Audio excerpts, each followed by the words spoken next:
মেয়ের বয়সী মেয়েকে বিয়ে করে খন্দকার মোস্তাক পড়ল বিপদে, খেপে গেল যুব সমাজ।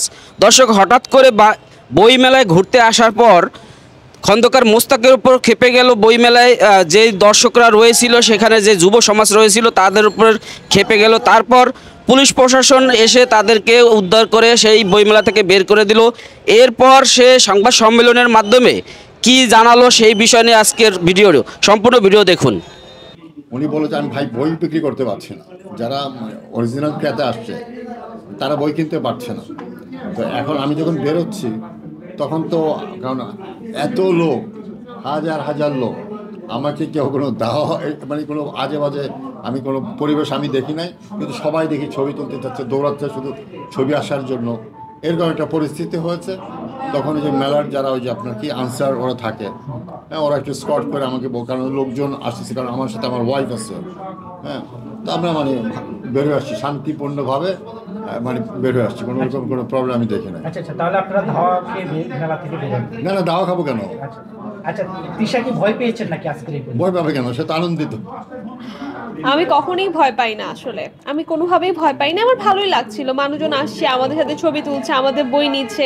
ইভেন আমাদের একটা অটোগ্রাফ নেওয়ার জন্য একটা মানুষ 15 মিনিট দাঁড়িয়েছিল যে ছবি তুলবো, ওই সাইটে তখন আমরা যাইনি। তো এই যে মানুষ এত ভালোবাসছে, এতটা আপন করে নিচ্ছে, এটা থেকে বড় পাওয়া আসলে আর কিছু হয় না। আচ্ছা, মুস্তাকের কাছে আমার একটা প্রশ্ন, সেটা হলো যে আপনি মানে থাকেন, রাস্তায় থাকেন, যেখানে থাকেন মানুষের বিভিন্ন কথার সম্মুখীন হয়, কিন্তু আপনার এর আগে একটা পরিবার আছে, এই পরিবার থেকে আসলে কেমন সাপোর্টটা পেয়েছিলেন? জাস্ট এই প্রশ্নটা। না, আমার আগের যে আমার ফ্যামিলিতে আমার কোনো প্রবলেম নেই, আমরা আলহামদুলিল্লাহ খুবই ভালো আছি, আনন্দে আছি, কোনো সমস্যা নেই। আচ্ছা, লাস্ট কোশ্চেন মুস্তাক ভাই, বস, বিষয় হচ্ছে রুবায়েত ফাতেমা এবং তার হাজবেন্ড, তারা পপুলার ছিল অনেক আমাদের বাংলাদেশে। আপনি কি মনে করছেন, আপনি কি তাদেরকে পিছনে ফেলিয়ে আপনি এক ধাপ এগিয়ে গিয়েছেন সোশ্যাল মিডিয়া? না না, আমি শুনেন, মানে রুবায়েত ফাতেমাকে যে তন্নি যে উনি, না, ওনাদের একটা লাইফ স্টাইল বুঝছেন। আমি ওনারা আমার চোখে ওনারা খুব ভালো। আমার সাথে ওনাদের একদিনই শুধুমাত্র দেখা হয়েছে এবং ওনারা আমাদের সাথে খুবই কর্ডিয়ালি কথা বলেছে। আমরা কোনো তো কম্পিটিশনের নাই, আমরা তো, কারণ আমার তো এটা যে আমাকে ভাইরাল হতে হবে, আমার সাথে আসে না যে এটা মুভি বা এরকম কিছু, এরকম তো বিষয়টা না। কারণ আমি তো আমার প্রাইভেট লাইফে মানে হয়তো আর কিছু ধরেন এরকম একটা পর্যায়ে কিন্তু মানুষের যে ইন্টারেস্ট কমে যাবে। আমরা আমাদের লাইফ নিয়ে ব্যস্ত থাকি, আমি ব্যস্তই থাকবো।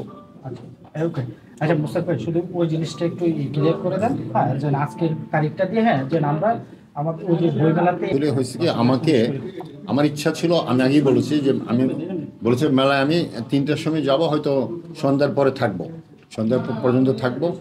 তো আমার একটা বিয়ের দাওয়াত আছে আবার, তো আমার বিয়ের দাওয়াত আছে, তো ওরা আবার বারবার ফোন দিচ্ছিল।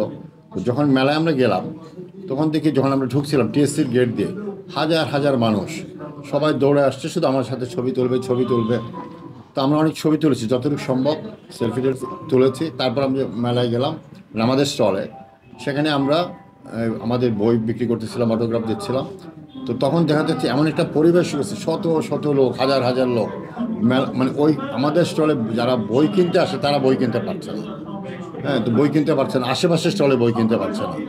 তো তখন আমরা ভাবলাম যে এখানে থাকলে যে মেলার যে আপনার যারা বই কিনতে আসছে তাদের প্রবলেম হবে, তারা বই কিনতে পারছে না। আমার বই জন্য ধরেন চিটাগাং, কুমিল্লা, বিভিন্ন জায়গা থেকে আসছে, পরিবেশ নষ্ট হচ্ছে নাকি না, তারা মানে বই কিনতে পারছে, মানে আমার সামনে এত লোক আসতে চাচ্ছে, মানে হাজার হাজার লোক আমার সামনে আসতে চাচ্ছে। যেহেতু আমার সামনে আসতে চাচ্ছে, তো যারা অটোগ্রাফ নিতে আসছে, যারা বই কিনতে আসছে, তারা তো আসতে পারছে না।